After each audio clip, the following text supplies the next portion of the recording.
实验室满灌人脑，麻醉针抵着喉咙，他逃得掉意识被换的命运吗？我不能与人接触，只要和我接触的人，不久都会离奇旮旯。但有2个人是例外，一个是我相爱7年的未婚妻，另一个是号称是我真正妻子的女人。因为体质特殊的关系，我被圈养在家中，我每天只会接触到一个人，那就是我的未婚妻。她叫李雨，是一个天才外科医生。听见门锁声转动，我知道是她回来了。我想上前去迎接她，但手上捆绑的链子限制了我。门被轻轻地关上，但却迟迟没见到有人进来。我忍不住叫了她，小雨。不久，一个身影从玄关处慢慢走了出来，不是小雨，而是一个陌生女子。我不认识她，但她见到我的瞬间显得很是激动，一把抱住了我，双手被绑住，我无法推开她，只能尽量冷静地问道：你是谁？怀里的女人身体一愣，看向我的目光里满是震惊。你不认识我了吗？这个女人好奇怪，我都没见过她。周周，你的妻子？不可能，我只有李雨一个女人。不到1秒我就判定下来了，这个女人是个疯子。我的反应激怒了她，她上前一把抓住我的领口，就朝我吼道：宋琦，你别给老娘装！知道我找了你多久吗？这个女人个头不大，力气倒是不小，但我也是真的没见过她。你找错人了，我叫常宇，我有未婚妻。话刚说完，我就被面前这个女人拿东西砸头了。多说无益，自己看。掉在地上的是一本结婚证，时间是3个月前，而里面的主人公就是我和面前的这个女人。结婚的日期是3个月前，简直莫名其妙。我已经有半年没有出过门了，这上面的男人怎么可能是我呢？门外又出现了锁被转动的声音，这下肯定是李雨回来了。面前这个叫周周的女人比我反应更快，迅速打开窗跳了下去。我看得心惊胆战，但丝毫不敢表现出来。刚刚的事让我心里有点戒备。看着弯腰正在脱鞋的李雨，我试探性问道：小雨，我之前有生过病吗？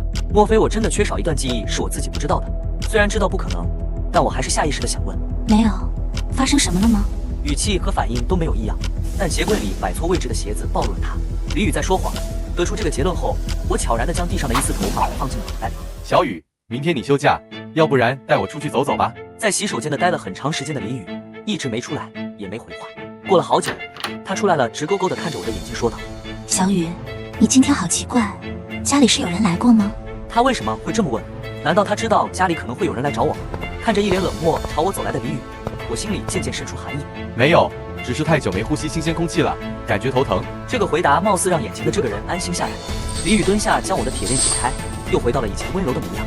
是正常的，明天我要出差，等回来就带你出去。好。第2天一早，李雨前脚刚走，后脚那个叫周周的女人就又来了。你在找什么？我看着眼前这个在屋里四处翻找的女人，很是不解。证件，你的证件。那东西我已经1年没看见过了。在李雨那里，你先帮我解开链子。今天走之前，李雨特意多绕了圈铁链，像是怕我会走一样。我心里更加怀疑了。手上链子被解下，我径直走向了我和李雨的卧室。这是什么？周周看着我手里抱着的盒子，戳了戳。李雨藏的东西，昨晚我半夜醒来，刚好看到他放回去。我将盒子打开，里面有一部老式手机，一张电话名片和一个有着刻印有的铜章。你快看，这个手机里的通话记录都是这张电话名片上的号码。我接过周周手上的手机，的确是这样，这当中肯定有什么关联。我看着一旁在我身边自称是我妻子的人问道：除了结婚证，你还有什么能证明我身份的东西？这一切都好奇怪，我不能轻易相信这个莫名出现的人。对面的人一脸戏谑：屁股上的新型胎记和我在你胸口前咬的咬痕，这算不算？这些印记我身上的确有。你是怎么找到我的？我一直都没关在房间里，基本没留下什么痕迹。你失踪后，我便托人找的私家侦探查到了李雨手上那部老式手机发出响声，打断了我和周周的对话。接啊！我尽量克制住自己心里的惧意，按下了接听键。喂，小雨。这声音是李雨。你怎么会？对面传来一声轻笑。看墙上。周周上前一把将他扯了出来，是针孔显微镜。要想知道自己是谁，今晚10点来丽景路。半夜，我和周周来到了李雨指定的位置，等了半个小时，依旧没看到人。此时手机发来一条信息，船夫将我们送到了一座偏僻的岛屿上。周周，你有没有觉得这地儿怪怪的？不知道是不是错觉，我总能闻到一股血腥味。你有闻到什么怪味吗？周周对着空气使劲而嗅了嗅。没有。走吧，进洞看看。走到底，这个地方让我更感到奇怪，没有想象的污泥杂乱，而是个宽敞明亮的实验室，到处都设有精密的设备，桌上还有摆弄的药剂管。这里有人，而且还不止一个人。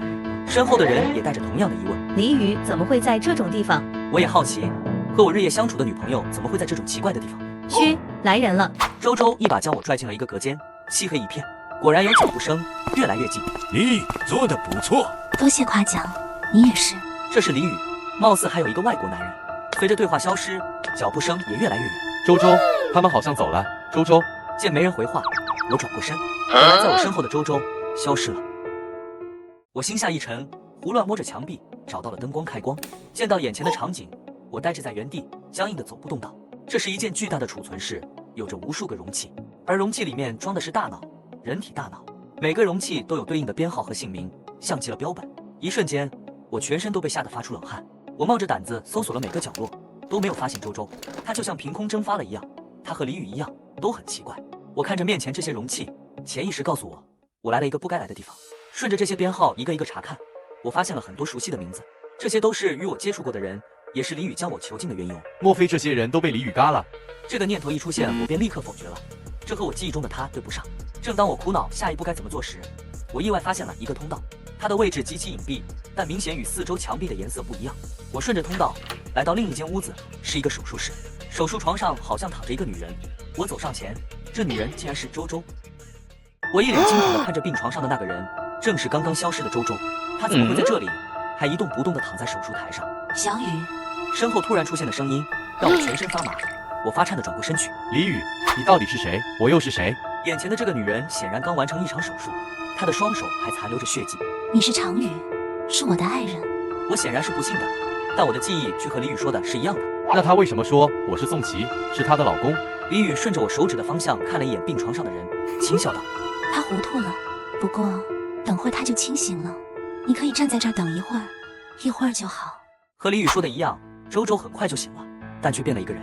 周周，你知道我是谁吗？刚刚醒来的周周茫然地看了我一眼，随即扑哧笑了出来。常宇，你搞什么啊？他居然叫我常宇，不是宋琦。我克制不住自己的情绪，一把捏住床上人的手，吼道：你不是说是我的妻子吗？我不是叫宋琦吗？面前的人被我吓得满脸恐惧，看到我身后的人时，急忙挣脱开我的手，跑了过去。李宇，你未婚夫怎么回事？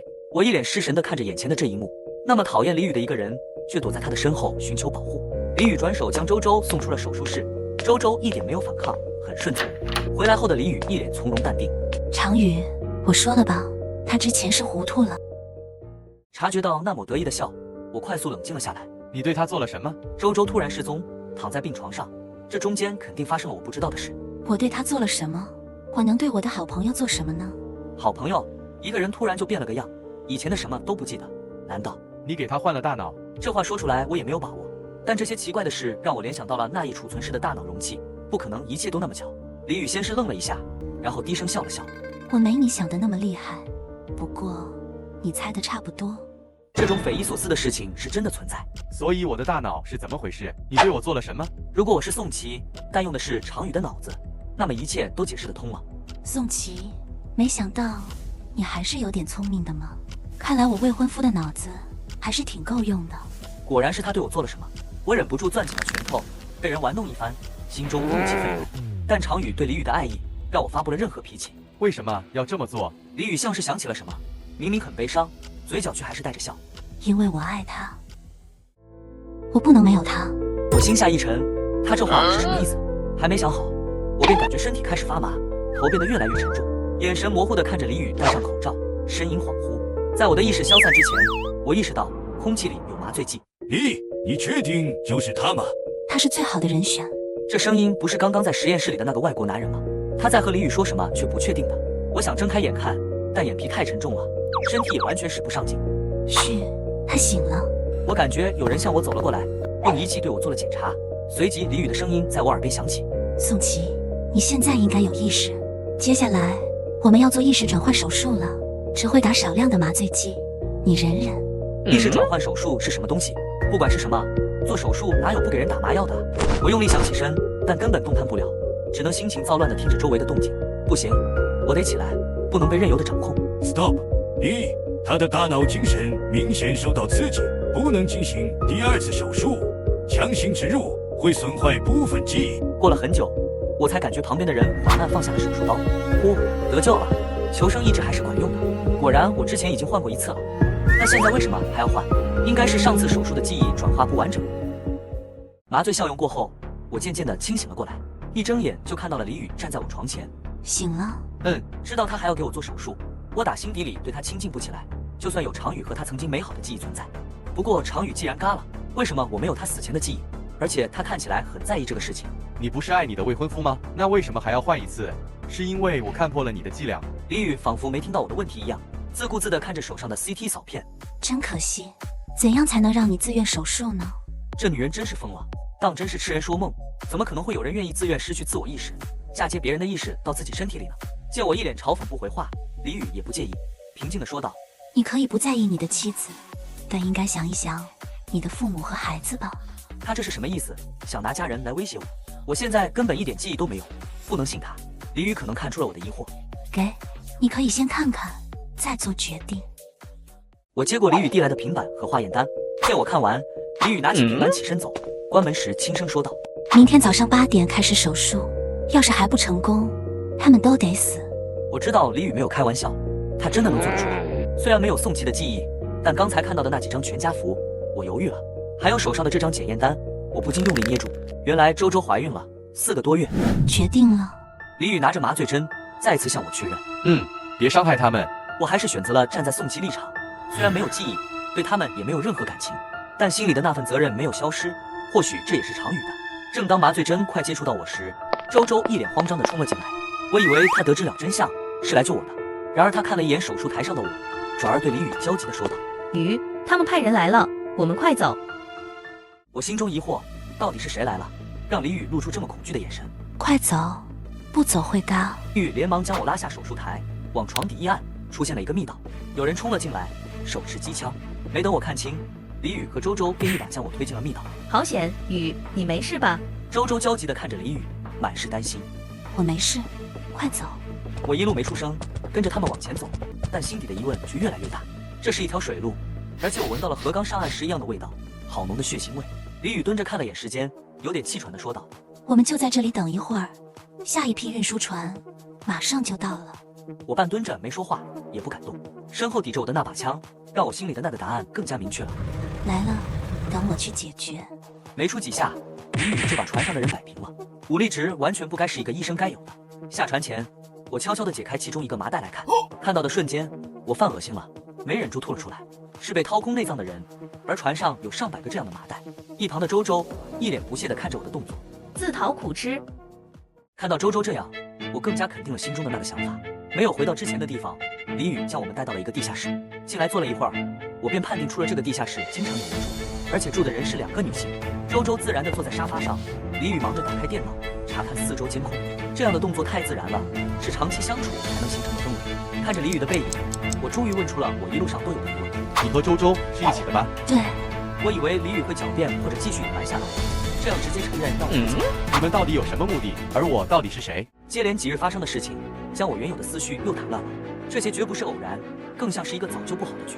李宇没说话，反倒是背后的周周回答道：你就是宋琦。我顺着声音转过去，周周在沙发翘着腿看着电视，察觉到我回头，他狡黠一笑说道：不过我不是你的妻子，更没有怀孕。那些东西是你们伪造的。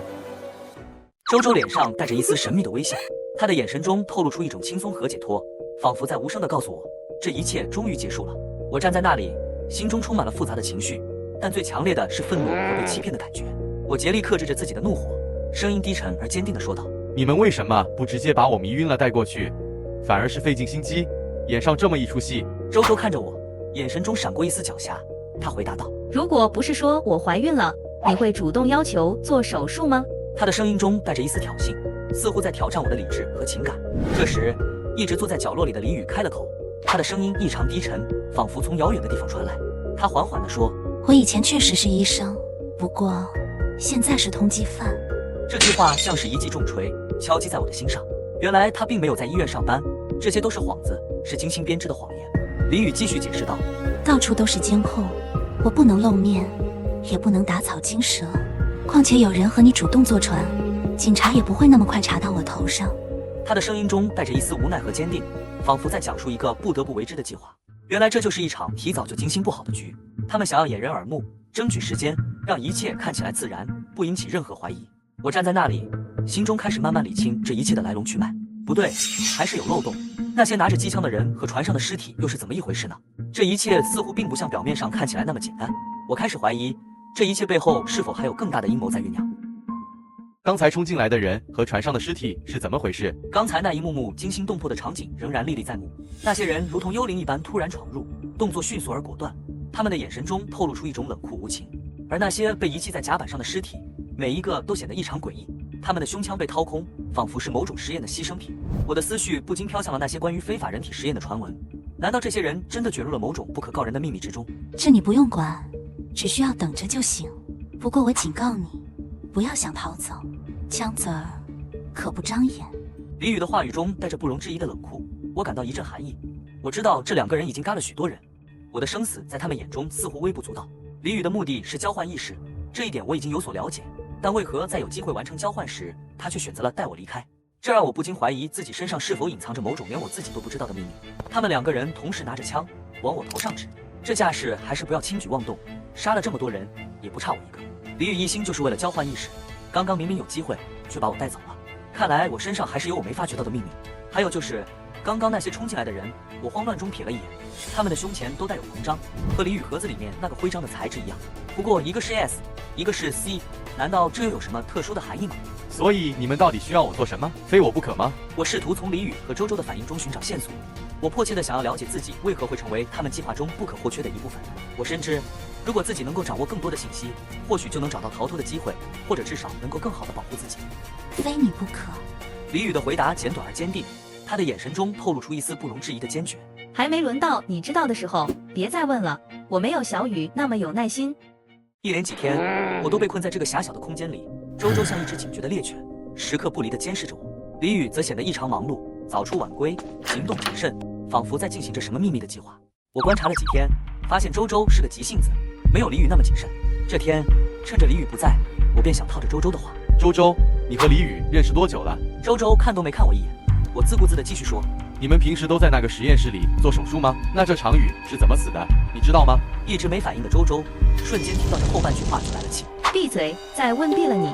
他的反应如此之大，看来这个常宇的死因确实很可疑。难道李宇在我身上费了这么多劲儿，不是想让常宇的大脑继续活着，而是想调查他死的真相？如果是这样的话，那他想给我交换的新意识，一定不仅仅是常宇的意识。毕竟就算意识交换了，我和常宇长得也不一样。李宇能做到心无旁骛地把我当成常宇吗？李宇究竟想要干什么？我开始回忆起之前的一些细节，试图拼凑出整个事件的真相。李宇和周周的每次对话，他们的眼神交流，甚至是他们不经意间流露出的紧张情绪，都可能隐藏着线索。我必须更加仔细地观察，更加巧妙地提问，才能揭开这一切背后的秘密。我回想起李宇曾经提过，他们正在进行一项前所未有的科学实验，这项实验涉及到意识转移和大脑移植。难道他们真的成功了？还是说，这一切只是他们精心设计的骗局？我必须保持清醒，不能被他们牵着鼻子走。我决定继续试探周周，试图从他那里获取更多信息。周周，你们的实验真的成功了吗？周周这次终于有了反应，他转过头来，用一种复杂的眼神看着我。你以为你是谁，能问这么多问题？我意识到我可能触碰到了他的敏感点，我必须小心行事，不能让他察觉到我的真实意图。我只是好奇，毕竟我也是实验的一部分。周周沉默了一会儿，然后缓缓开口。好奇心会害死猫，你最好记住这一点。他的回答让我更加确信，他们之间一定隐藏着什么不可告人的秘密。我必须更加谨慎，同时也要找到机会和李宇单独谈谈，或许他会透露出更多有用的信息。我不能就这样坐以待毙，我必须找到一条出路。一连三声的枪声把我吓得扑倒在地上，周周一把拉着我躲在了柜子后，又递给我一把枪。会用吗？不会，但我可以试试。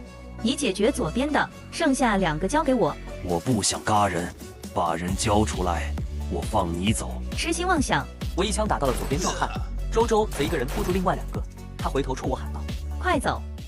眼看着对方又冲进来几个人，我第一想法就是拉着周周快跑，但是他却甩开了我的手。赶紧走，你比我重要。在紧张的气氛中，周周的这句话如同一道闪电划过我的脑海，让我瞬间明白，他愿意牺牲自己来保护我。还没等我反应过来，就被按倒在地上。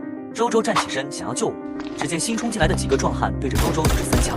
周周躺在血泊中，浑身发颤，他的身体在颤抖，但眼神中却透露出一种坚定和无畏。我试图挣扎着站起来，却发现自己被牢牢地压制着，无法动弹。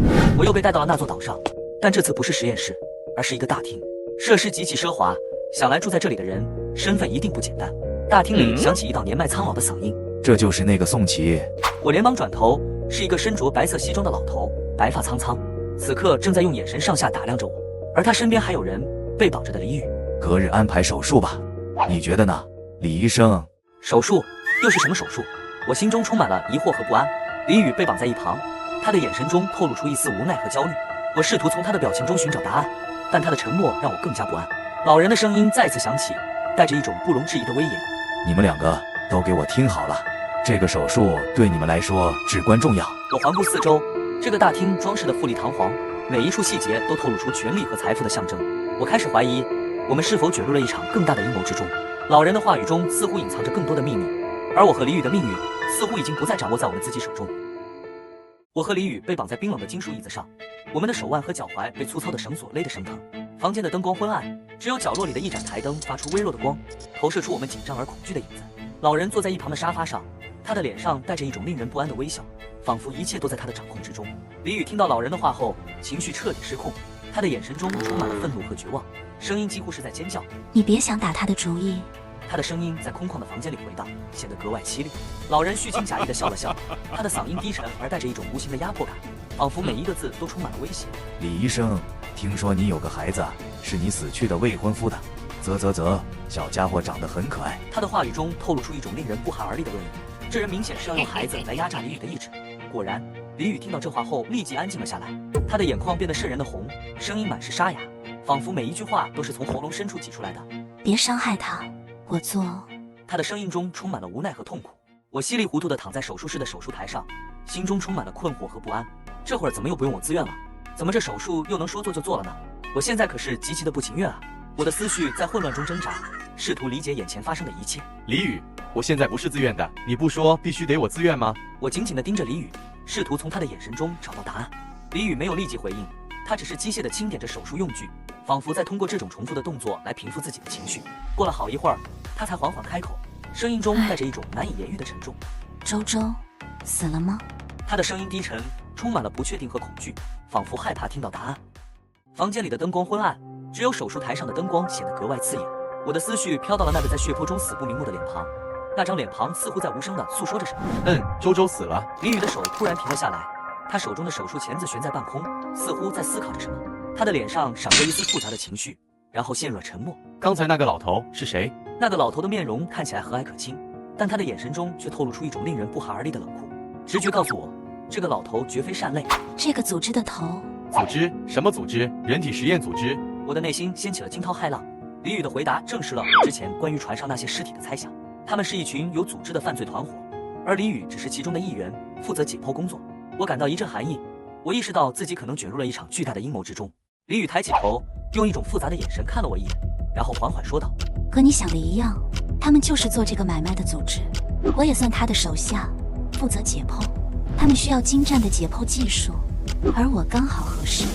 李宇的声音中带着一丝无奈和苦涩，他继续解释道：这个组织非常隐秘，他们通过各种手段招募像他这样有特殊技能的人。他曾经是一名优秀的医学生，但因为某些原因，他走上了这条不归路。他知道自己的双手沾满了鲜血，但他已经无法回头。我听着李宇的话，心中五味杂陈。我意识到自己必须小心行事，因为这个组织的势力可能比我想象的还要庞大。我必须找到方法揭露这个组织的罪行。李宇这番话让我脑袋直接炸了，这不是我能惹得起的人物。我努力让自己冷静下来，理清这个杂乱的思绪。究竟是什么手术？到现在你还不愿意说吗？李宇微微一笑，似乎对我的反应早有预料。他缓缓地解释道：人体意识交换手术，把其他人的大脑意识通过手术的方式换到你的脑子里，从而完成意识永生。这也算是一种长生不老的方法吧。听完李宇的话，我瞬间感觉到头皮发麻，这简直就是反人道的手术，而这种反人道的行为竟然还有组织。真的？你们成功过吗？李宇点了点头，语气中带着一丝自豪。成功过，但是有副作用。你要接受的手术是我改良过的。合着我是小白鼠？李宇没有直接回答，只是淡淡的说：可以这么理解。你为什么要参与进来？而且为什么必须是我？李宇沉默了一会儿，似乎在组织语言。虽然李宇目前做这些事惨无人道，但在我为数不多的长宇的记忆里，他是一个很善良的人，和现在完全不一样。因为可以练手，有无数个大脑可以让我做实验，这里也可以提供先进的仪器设备让我完成实验，也算互惠互利了。我看着李宇神色从容的面孔，实在没法想象他是怎么能用这么平静的语气说出那么残忍的话。那我呢？话音刚落地就被进来的人打断。我来告诉你，为什么是你？是刚刚那个老头，他已经换上了手术服。看着他满脸笑意的朝我靠近，我内心的寒意四起。因为你是万里挑一的大脑容器，我们实验了成千上万的人，都没有人能转移成功活过3个月，但你可以。哦，原来我就是个纯纯的工具人，作用就是提供一副躯壳。小伙子，别怕，很快你就能享有我的财富了。说完这话，这个老头就转身大笑着扬长而去，甚是开心。他这话是什么意思？什么叫我能享有他的财富？我一把拉住李宇的手，纳闷儿地问道：“这个老头是啥意思？我怎么听不懂？”李宇把手抽了出来，叹了一口气，无力地说道：“他年事已高，身体又不好，舍不得自己的财富，想要通过这种方式延长他的寿命，已经筹划很多年了。我也是在找到你之后才知晓这件事。那天就是他派人来阻止，想要得当你。原来我这么抢手，怪不得李宇带我离开，他也是想要我这个唯一完美的容器。你和他其实也没什么区别。”许是我语气太冷漠，让李宇还有不能适应。随即他苦笑道：“对，我和他没有区别，但我没有后悔。再来一次，我还是会选择这样。”就为了知晓常宇死亡的真相。李宇眼神一震，显然没想到我居然能猜出他真正的目的。随即他才缓缓开口讲述到他和常宇的故事。原来在他们快领证的前一天，常宇就莫名其妙嘎了。警察根据种种现象判定为自杀，但李宇显然不信，接回常宇的尸体后就将他的大脑封冻了起来。之后就是阴差阳错进入到了这个组织，一门心思投到脑意识转换手术上。李宇说完，我便察觉到其中有一些疑点，但需要证实。见我沉默，李宇开口问道：“怎么了？你还想知道什么？”你未婚夫之前是做什么的？私家侦探。所以他的死是不是察觉到了什么？我也不知道，因为你失去了大部分记忆。我大脑迅速运转了一通，想到了一个办法。我将李宇拉近，低语道：“我有一个办法，可以让你孩子脱离险境，也能让你查明真相。”李宇一脸震惊地看着我，我用眼神示意他别说话。这个方法要是能成功，那就一切都能解决了。第二天一早，我和那个老头被同时推入手术室。李宇是主刀医生，而辅助他的就是之前见过的外国佬。李宇手术刀朝我落下时，我失去了最后一丝意识。周先生，我们建议您尽快入院治疗。这是谁？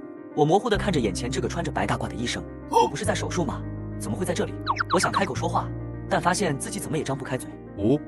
周先生，您尽快考虑好，时间久了情况会更糟糕。这到底说的是什么？什么会越来越糟糕？我忽然意识到，这是在意识转移实验里恢复了一部分属于我自己的记忆。这时传来一道我熟悉的声音，是李宇。先生，你醒醒！先生，你醒醒！我用尽全力慢慢撑开眼皮，意识也在逐渐清醒。见我醒来，李宇十分忐忑地上前看着我，轻声问道：“先生，您知道自己叫什么吗？”李医生，辛苦你了。李宇身体明显一愣，眼神带着闪烁，极其不自然地点了点头。既然这台手术已经完成了，老林，将孩子带来。我将李宇拉了过来，朝他使了个眼神，他随即就懂了。被叫住的那个人显然有点怀疑，有点踌躇不前。我试着回忆他的语气和神态。还不快去 S 级计划中不需要磨磨蹭蹭的人。这句话刚说完，这个叫老林的显然信了我，转身就走了。果然，用 S 级计划才能让人信服，是这个老头亲自成立的。知道的人只是这个计划内的人，李宇也不知道。你加载了多少？老头的大概50%，意识还是我自己的，有他部分记忆。我不确定随着时间推进，你的意识会不会被老头的意识占领？应该没事，你别忘了，我体质特殊。确实，常宇的意识在你身体里这么久都没有苏醒过。提到常宇，李宇的脸上又悲伤了起来。正在我不知如何安慰李宇时，老林带着李宇的孩子走了进来。孩子一见到李宇便扑到了李宇怀里，可能因为我脑子里还有常宇的意识残留，看到这一幕我忍不住鼻尖一酸，防止被那个老林发现，我赶忙说：“我累了，你们出去吧。李医生，辛苦你每天都得来给我检查。老林，给李医生安排个住处，顺便多安排点人保护一下李医生。”李宇一脸疑惑地看着我，他应该在怀疑我的意识被老头侵占了。如果我不说将李医生留下的话，很容易引起了组织内部的怀疑。毕竟这个手术也是第一次完成，一旦我和李宇哪一步做错了，李宇和孩子都会很危险。不过还好，事情和手术后的修复都很顺利。又休养了1个周后，我打算将李宇母子安排到国外生活，但是李宇拒绝了我，这是我预料之外的。李宇，这个地方危险，你得走。我不能走，是我让你步入险境，我怎么可能会走？常宇也想让你走。别骗我了，常宇的意识从没在你身体里苏醒过。那孩子怎么办？我会把孩子送走。李宇像是想起了什么，抬头看向我。还有周周的仇，我还没给周周报仇呢。周周，可能是我又混进了老头的记忆。我只记得周周最后倒在血泊里抽搐着，还要大声让我走的样子。你准备怎么给周周报仇？毁了这个 S 组织。我现在是老头的身份，我可以直接停止项目。但那些枉死的实验体呢？我们要揭露真相。如果揭露了真相，你作为解剖医生也会受到法律制裁的。那是我应得的，不是吗？李宇苦笑着摇了摇头，抬起眼认真地看着我。还有常宇真的是死于意外吗？我从记忆里看到了，他是意外。他调查的并不是 S 组织的事，老头子根本不认识常宇。眼前的人瞬间哭成了个泪人，我也不知道如何才能安慰他，毕竟这个事实可能让他难以接受。他做了那么多错事，只是为了知道常宇的死亡真相，没想到一切竟然如此的简单。哭了很久之后，李宇的情绪才平稳下来。好了，接下来就是要拿到内部资料了。我该怎么做？实验的内部资料需要老头的指纹和虹膜才能提取，但现在你只有老头子的意识，你必须要让他们为你更改生物识别。更改生物识别，他们必然是会验证你的记忆的。所以这2天的时间里，你要找到记忆的锚点。记忆的锚点？老头自己设置的锚点，一旦你发现，就在记忆里触碰它，记忆就会全部恢复。这2天我一直在老头的记忆里寻找那个所谓的锚点，依旧一无所获。这天李宇照常来看我。怎么样了？还是不行。你说这老头会把锚点设置成什么？这不好说，可能是他最珍惜的东西，或者是他最想要得到的东西。最想要得到的东西，那不就是我的身体？虽然你说的对，但这句话总听起来怪怪的。我试着触碰回忆里自己的身体，果然一道白光闪过，我晕了过去。2个小时后，我苏醒了过来。怎么样？我就是锚点，我都想起来了。老林，通知一下技术组，我要录入新的生物采样。经过3个小时的意识评估，我准确地回答出了技术组提出的所有问题。技术组也将老头子的生物采样更换为我的。我拥有了 S 组织的最高权限，我将 S 组织的内部资料全部拷贝出来，并约李宇见面。你能帮我个忙吗？你说吧。我打算去自首，拜托您将孩子送到他外公外婆那里。这个移动硬盘，我准备亲手交给警察。如果是你去的话，恐怕很难解释你大脑意识的事情，还是会连累你。我本想开口阻止，但是看到李宇坚定的眼神，还是算了。他本来就是善良的人，做了这么多错事，心里也是不好受的。行，我答应你，我会帮你把孩子送过去的。其实，我最对不起的人就是你，没想到最后还要再麻烦你。